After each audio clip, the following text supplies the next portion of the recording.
Selamat siang Dewan Juri yang terhormat dan tim oposisi yang saya hargai. Perkenalkan, saya Brian Samuel Kenas selaku pembicara pertama dari tim pemerintah. Dan pada hari ini saya akan memaparkan definisi, latar belakang, serta memberikan argumen dari tim pemerintah yang akan mendukung mosi pada hari ini. Di dalam status quo, penerimaan mahasiswa baru hanya didasarkan pada hasil nilai dan tes akademik. Seperti yang kita ketahui, seperti SBMPTN, SNMPTN, seleksi mandiri, dan sebagainya. Sehingga murid yang mendapatkan nilai yang tinggi dan kinerjanya baik secara akademis akan mendapatkan kesempatan yang lebih baik untuk masuk ke dalam perguruan tinggi yang diminati. Dan kemudian dari hasil tersebut, calon mahasiswa akan memilih jurusan yang ingin dia pilih.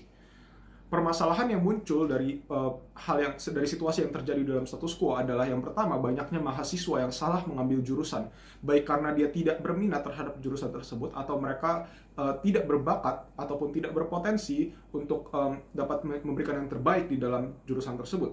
Dan yang kedua adalah kurangnya orang berkompeten di dalam dunia pekerjaan. Hal ini berkaitan dengan masalah yang saya katakan sebelumnya, yaitu orang-orang yang tidak bisa berkembang dengan maksimal melalui perguruan tinggi. Dan untuk mengatasi masalah ini, kami dari tim pemerintah akan mengajukan bahwa penerimaan mahasiswa baru hanya didasarkan pada tes talenta bawaan. Tes talenta bawaan merupakan penilaian individu yang didasarkan pada potensi bawaan individu tersebut, di mana setiap siswa memiliki bakat bawaan yang unik, dan tes ini akan mengungkap bakat bawaan tersebut untuk dapat dipetakan potensi kesuksesannya. Seseorang dapat meraih kesuksesan maksimal ketika orang tersebut bekerja sesuai dengan potensi yang dimilikinya. Mekanisme kami yang kami tawarkan dari tim pemerintah adalah yang pertama, penerimaan mahasiswa baru hanya didasarkan pada tes talenta bawaan. Dan yang kedua adalah untuk menstandarisasi kualitas tes talenta bawaan di seluruh negeri, di seluruh Indonesia, agar setiap penilaian yang dilakukan itu akurat adanya.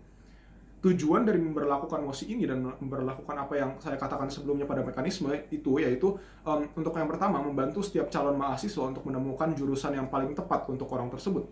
Dan yang kedua, mengurangi kemungkinan adanya peristiwa-peristiwa salah jurusan. Ketiga, menciptakan jajaran sumber daya manusia dan tenaga kerja yang berkualitas dalam segala bidang. Kemudian masuk ke dalam argumen saya yang pertama, mengapa mosi ini dapat dibenarkan. Di dalam status quo, terlalu banyak murid yang tidak dapat mengetahui potensi terbesar mereka. Hal ini dikarenakan mereka hanya mengandalkan nilai serta tes SNMPTN, SBMPTN, dan sebagainya untuk memilih jurusan yang tepat bagi mereka. Padahal hal ini dari hasil tes ini belum tentu akurat karena sangat tergantung pada upaya dan juga minat mereka dalam pelajaran tertentu.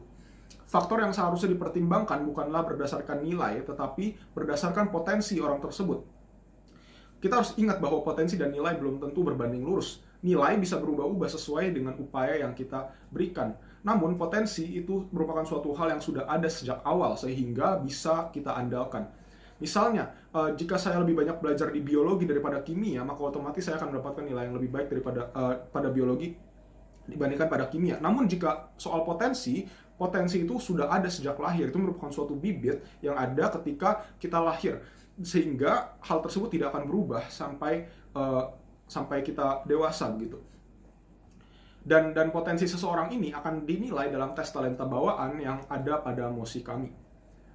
Kemudian alasan lain mengapa mosi ini dapat dibenarkan adalah karena kita juga tidak boleh menggunakan minat sebagai dasar dari pilihan jurusan kita. Dan inilah kesalahan banyak calon mahasiswa di seluruh dunia.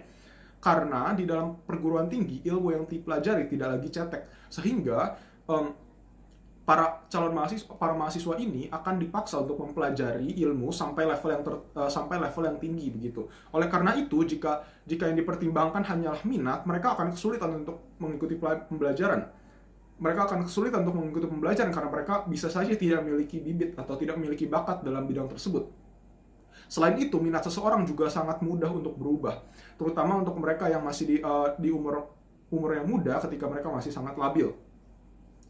Kemudian, alasan lain adalah karena di dalam status quo, sekarang ini kita menggunakan nilai sebagai pertimbangan utama dalam penerimaan mahasiswa baru. Padahal nilai ini merupakan suatu hal yang sangat bisa untuk dimanipulasi, seperti adanya misalnya pengkatrolan nilai oleh guru, ataupun peristiwa suap menyuap, menyontek, penggunaan joki, dan sebagainya. Sedangkan pada sisi kami, hal ini tidak mungkin terjadi karena yang pertama, itu tidak akan ada gunanya pada mereka karena mereka tidak akan mendapatkan nilai secara angka. Oleh karena itu tidak akan ada yang namanya pengkatrolan nilai dan sebagainya. Sehingga semua hasilnya adalah berdasarkan apa yang sungguh-sungguh terjadi. Kemudian masuk ke dalam argumen saya yang kedua, yaitu bagaimana kondisi ini akan lebih baik pada sisi kami.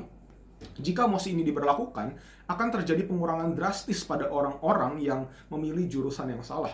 Tidak seperti pada status quo di mana sangat banyak orang yang memilih jurusan dengan salah. Mungkin di antara para mahasiswa nantinya akan ada yang merasa bahwa potensi tersebut, bahwa hasil tes tersebut tidak sesuai dengan minat mereka. Namun itu hanya pada awalnya saja dan ini hanya menjadi masalah waktu sampai mereka akhirnya berminat terhadap bidang yang mereka pelajari.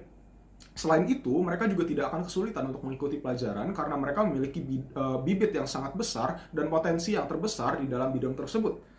Dan hal ini sangat kontras dengan keadaan pada status quo di mana sangat banyak mahasiswa yang salah jurusan dikarenakan cara penilaian yang salah, yaitu melalui tes-tes akademik, melalui nilai-nilai yang bisa berubah dan sangat tergantung pada faktor-faktor lainnya, maupun minat mereka yang sangat labil dan bisa berubah-ubah dengan mudah. Kemudian, alasan kedua mengapa kondisi akan lebih baik pada sisi kami, yaitu dengan minimnya jumlah orang yang salah jurusan, otomatis tenaga kerja yang kita hasilkan melalui perguruan-perguruan tinggi ini akan jauh lebih berkualitas. Orang-orang yang lulus dari perguruan tinggi ini akan jauh lebih berkualitas secara ilmu maupun secara kompetensi karena mereka mendalami bidang yang paling mereka bisa dalami. Sehingga lapangan pekerjaan di bidang apapun akan diisi oleh tenaga kerja dan sumber daya manusia yang tepat. Sedangkan hal ini tidak terjadi pada status quo karena banyaknya jumlah orang yang salah jurusan sehingga tidak bisa mengembangkan potensi terbesar mereka. Dengan terlaksananya hal-hal tersebut, otomatis negara akan juga bisa berkembang dengan lebih pesat karena menempatkan orang-orang tepat di dalam bidang-bidang yang tepat pula. Kita bisa bertumbuh dalam segala aspek, bukan saja dalam ekonomi, tetapi juga sosial, politik, lingkungan, pertahanan, dan sebagainya. Atas dasar-dasar tersebut, kami percaya bahwa mosi ini akan menyelesaikan masalah pada status quo. Oleh karena itu, kami dari tim pemerintah mendukung mosi ini. Terima kasih.